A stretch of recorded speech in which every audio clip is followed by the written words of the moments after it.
الحمد للہ عدد خلقہ ورضا نفسہ وزنت عرشہ ومداد کلماتہ والصلاة والسلام علی صفوت رسلہ وخیر خلقہ محمد وآلہ وصحبہ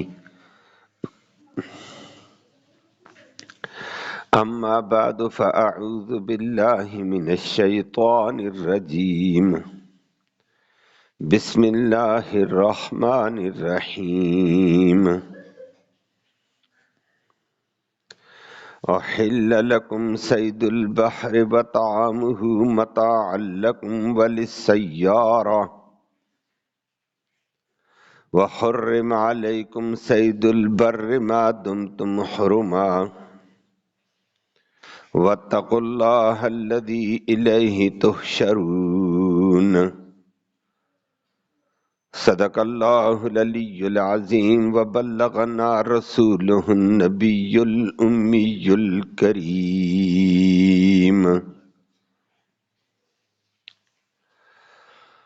قابل صد تکریم و صد تعظیم معزز سامعین کرام، آیت کریمہ میں اللہ رب العالمین نے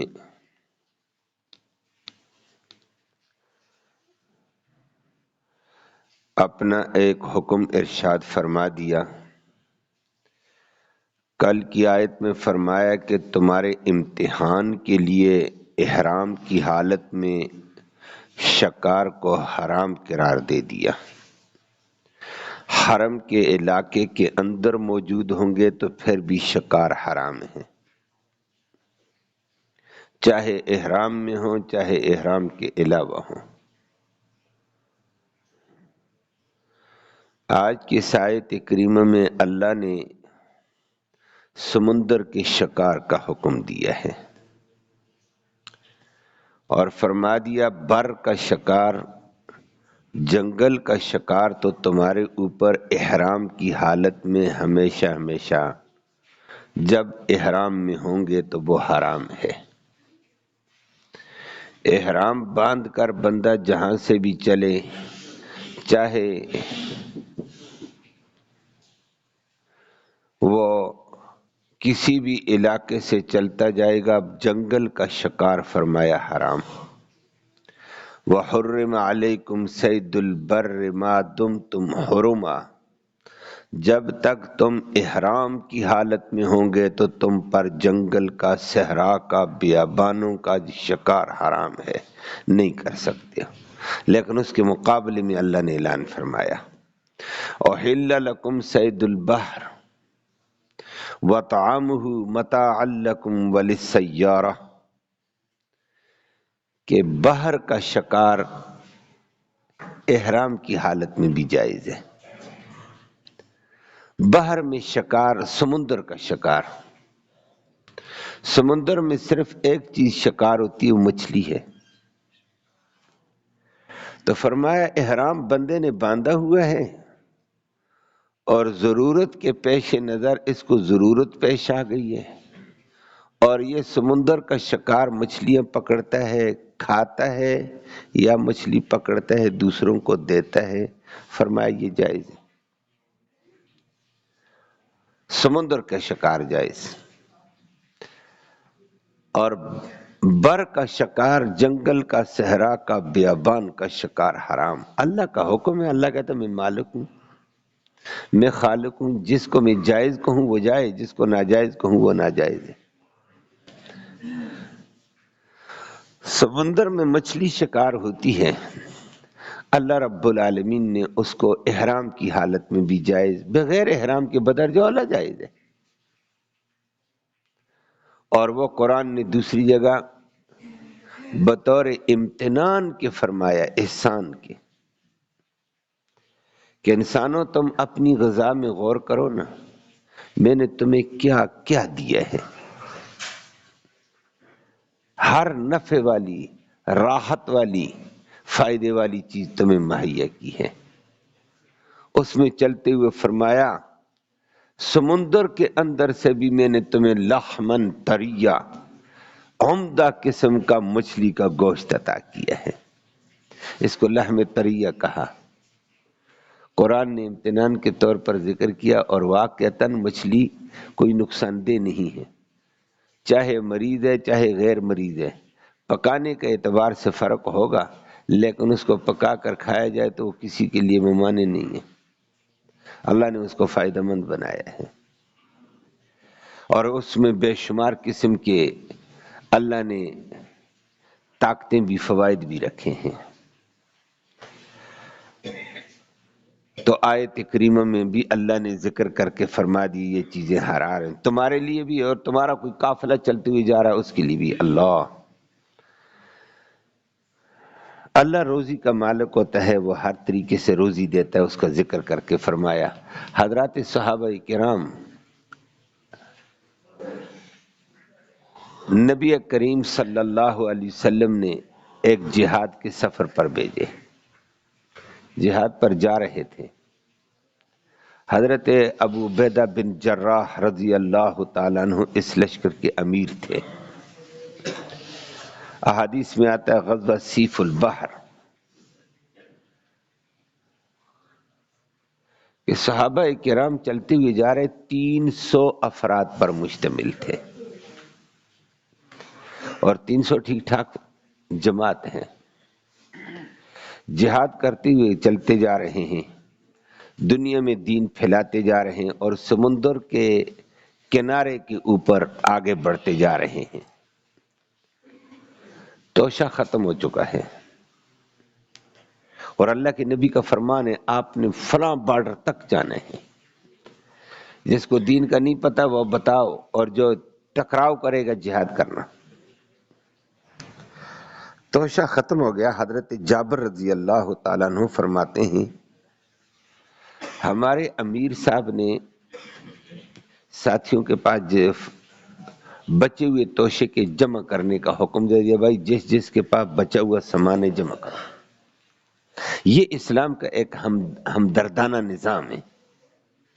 ویسے ہر بندے کا توشہ اپنی جیب میں آج کل جس طرح ہوتی ہے، کرنسی ہے یا دیگر چیزیں ہوتی ہیں، اپنی مرضی کے مطابق ٹائم پہ کھائیں گے جو کھاتے ہیں۔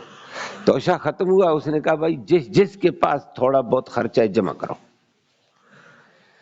کھجوریں ہیں، ستو ہیں ان کے پاس، جمع کر دیا۔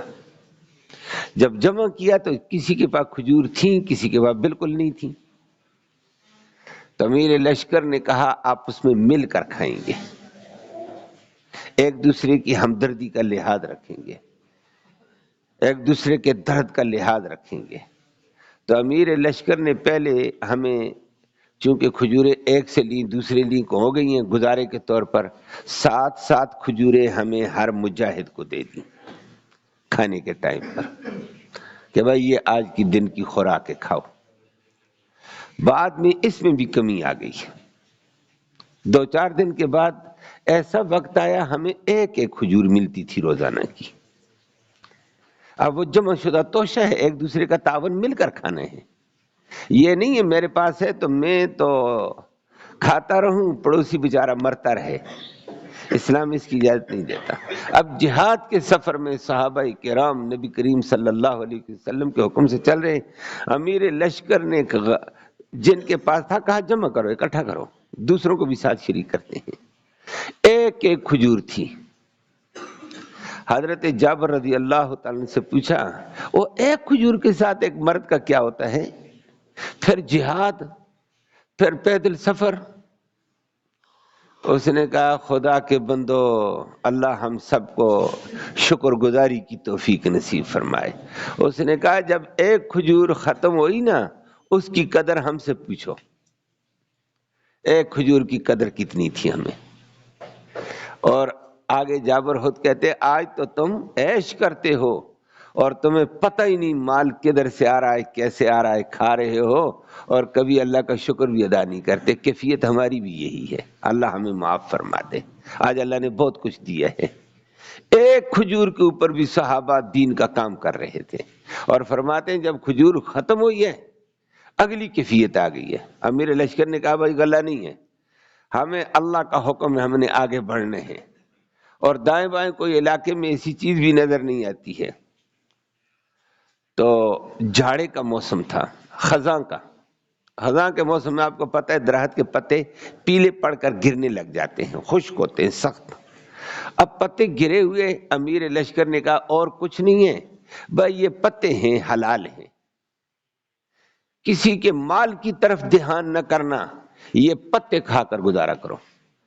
تو صحابہ کہتے ہیں ہم نے اس غزوے کے اندر موسم خزاں کے خشک پتے کھانے شروع کیے۔ اب وہ پتے بندہ کتنے کھائے گا؟ کوئی تازہ پتا ہوگا تو وہ تو آج کل ہمارے ہاں بھی سبزی میں چل جاتا ہے، کہتے دبا کر سبزی کے ساتھ جی سلاد کے نام سے کھا لو، مزے کے ساتھ کھاتے ہیں۔ لیکن خشک پتے کو کون کھائے گا؟ اس کا ذائقہ کیا ہوگا؟ لیکن بھوک ہے، بھوک کی وجہ سے ہم 2 4 5 پتے کھا لیتے، وہ بھی صحت ہوتے جس کی وجہ سے ہمارے ہونٹ بھی زخمی ہو گئے، منہ بھی زخمی ہو گئے، گزارا ہم کرتے جا رہے ہیں۔ امیر لشکر نے کہا غیر کی مال کی طرف نہ دیکھنا، پتے کھا کر گزارا کریں گے، دین کو آگے بڑھائیں گے۔ یہ دین ہمیں غیر کے مال سے روکتا ہے، اور یہ مال اللہ کا ہے، پتے تو اللہ نے دیے ہیں، کھاؤ۔ حضرت جابر کہتے ہیں امیر لشکر نے یہ آرڈر دیا تو ہم یہ اسی لیے وہ ذکر کر کے فرما دیتے ہیں ہم پتے کھاتے رہے۔ اس کو ہم کہتے ہیں غزوۃ جیش الخبت، ایسا غزوہ جس میں خشک پتے کھائے جا رہے تھے، اور لمبا ہم چلتے گئے، کوئی شکوہ نہیں ہے، یا اللہ تیرے دین کا کام کرتے ہیں، جہاد کرتے ہیں، اور دیکھو کھانا بھی نہیں۔ فرمایا چلتے جاؤ۔ 1 دن 2 دن 3 دن پتے کھا کر گزارا کیے۔ ایک صحابی تھے ان میں، اس کو ترس آ گیا، حضرت قیس بن سعد بن عبادہ رضی اللہ تعالیٰ عنہ۔ غزوہ ہے، لشکر ہے 300 کا، وہ آگے آبادی میں گیا، اس نے آبادی کہا بھائی ادارے اونٹ دے دو مجھے، میں مدینے کا آدمی ہوں، میں حضرت کے سردار سعد بن عبادہ کا بیٹا ہوں، مجھے قیس بن سعد کہتے ہیں، انشاءاللہ آپ کا قرضہ میں ادا کر دوں گا، ادارے اونٹ دے دو۔ اس نے ادارے اونٹ 3 لے کر ذبح کیے، اور اس نیت کے ساتھ کہ میں مدینے میں دے دوں گا، آج ان مجاہدین کو کچھ کھانا مل جائے۔ یہ ہمدردی کا دور تھا۔ کہتے ہیں ہم نے 1 دن کیا، دوسرے دن، تیسرے دن بھی اس نے دعوت کی ادارے اونٹ لے کر 3 ابو عبیدہ بن جراح نے پابندی لگا دی، بھائی اتنے قرضہ لے کر فضول اپنے اوپر بوجھ نہ ڈالو، اتنا قرضہ تو کہاں سے ادا کرے گا؟ کہتا ہے میرے باپ کا باغ ہے فلاں۔ فرمایا وہ تیرے باپ کا ہے، باپ کی جائیداد کے اوپر بھی نخرہ کرنا جائز نہیں ہے، تیرے اپنی جائیداد ہے تو بتا، تیرے پاس تو نہیں ہے، تو اتنا قرضہ اپنے اوپر لاتا، کل ادا کون کرے گا؟ یہ صرف قرضہ لینا نہیں ہوتا، دینا بھی ہوتا ہے، یہ انسانی حقوق بھی ہوتے ہیں۔ ابو عبیدہ بن جراح نے پابندی لگا دی ہے۔ صحابہ نے کہا اب کیا کریں؟ چلو جی پتے کھاؤ، گزارا کرو۔ کہتے ہیں سمندر کے کنارے چلتے ہوئے جا رہے تھے، اللہ رب العالمین نے آرڈر تو دیا، ایک صحابی نے کہا سمندر کا شکار تو حلال ہے، دیکھتے ہیں کوئی شکار مل جائے۔ ابھی سوچ ہی میں تھے، دین کا کام کرنے کے لیے سمندر کی ایک بہت بڑی موج آئی ہے، موج میں ایک بڑا طوفان قسم کا ریلا آیا، اور لا کر اس نے سمندر کے بالکل دور کنارے پہ موج ٹکرائی، اور ایک بہت بڑی مچھلی پھینکی وہاں پر، اور فرمایا اسی کو کہتے تھے، ہم کہا کرتے تھے یقال لہ العنبر، ہم اس مچھلی کو عنبر کی مچھلی کہتے تھے۔ اور وہ مچھلی آئی، ابو عبیدہ بن جراح نے کہا دین کا کام تم کرو، حرام سے تم بچو، غیر کے حق سے تم بچو گے، اللہ ایسے غیب کے خزانے سے بغیر شکار کیے ہوئے مچھلی تمہارے قدموں میں پھینکے گا۔ کہ شکار کی ہی نہیں، ابھی شکار کا سوچنے لگے تھے، لیکن سمندر بہت بڑا ہے، اس سے کون آگے بڑھے؟ تو اللہ نے موج کو حکم دے دیا میرے دین والوں کے لیے مچھلی پھینک، اور مچھلی پھینکی۔ قرآن نے بھی ذکر کیا تو صحابہ نے کہا یہ مچھلی کا شکار تو احرام میں بھی جائز، غیر احرام میں بدرجہ اولا ہے، کھاؤ، اللہ کی نعمت ہے۔ اور صحابہ کرام 300 آدمیوں نے مزید 18 دن تک اس مچھلی کو کھایا، اور پھر باقی بچی ہوئی امیر لشکر نے تقسیم کر کے صحابہ کو دی، اور صحابہ اپنے ساتھ سواریوں پہ لاد کر مدینہ لائے۔ 15 دن تک مدینے میں مچھلی کو ہر گھر والے نے کھایا ہے۔ اللہ نے برکت دینی ہو تو ایسے دے دیتا ہے، لیکن اس میں احتیاط اور تقوی کا بھی پہلو ہو، باقی اللہ کی طرف سے راستے کھل جاتے ہیں۔ اگرچہ صحابہ نے پتے کھائے اور غیر کے حق کی طرف التفات نہیں کیا، لیکن رب نے اعلیٰ قسم کا کھانا بھی دیا۔ اور مدینہ پہنچے، نبی کریم صلی اللہ علیہ وسلم سے عرض کیا، یا رسول اللہ بھوکے تھے، پتے کھا کر گزارا کیا تھا، اللہ نے یہ مچھلی بھیجی، ہمیں نہیں پتہ ہے کیا ہوا۔ فرمایا پتہ نہیں ہمارے لیے حلال ہے یا حرام ہے۔ اللہ کے نبی نے فرمایا اللہ نے تمہیں اپنی نعمتوں میں سے نعمت عطا کی، یہ حلال ہے تمہارے پاس؟ اور کہ جی ہے۔ سب صحابہ کو وہاں دیا، نبی نے بھی اس سے تناول فرما لیا ہے، بتانے کی خاطر کہ یہ جائز ہے۔ بھائی اللہ ایسے کرم کے فیصلے کر دیتے ہیں۔ تو اللہ نے یہاں فرما دیا احرام کی حالت میں اگر تم بھی ہو تو شکار مچھلی کا حلال ہے، بر کی بر کا شکار حرام ہے۔ اللہ کے احکام کو پورا کرو، واتقوا اللہ الذی الیہ تحشرون، ہر حال میں اس اللہ سے ڈرو جس کے پاس تم نے لوٹ کر جانا، وہاں سوال و جواب ہوگا۔ اللہ ہمیں وہاں کی سرخروئی نصیب فرمائے، اپنی احکام کی اطاعت اور پابندی کی توفیق نصیب فرمائے۔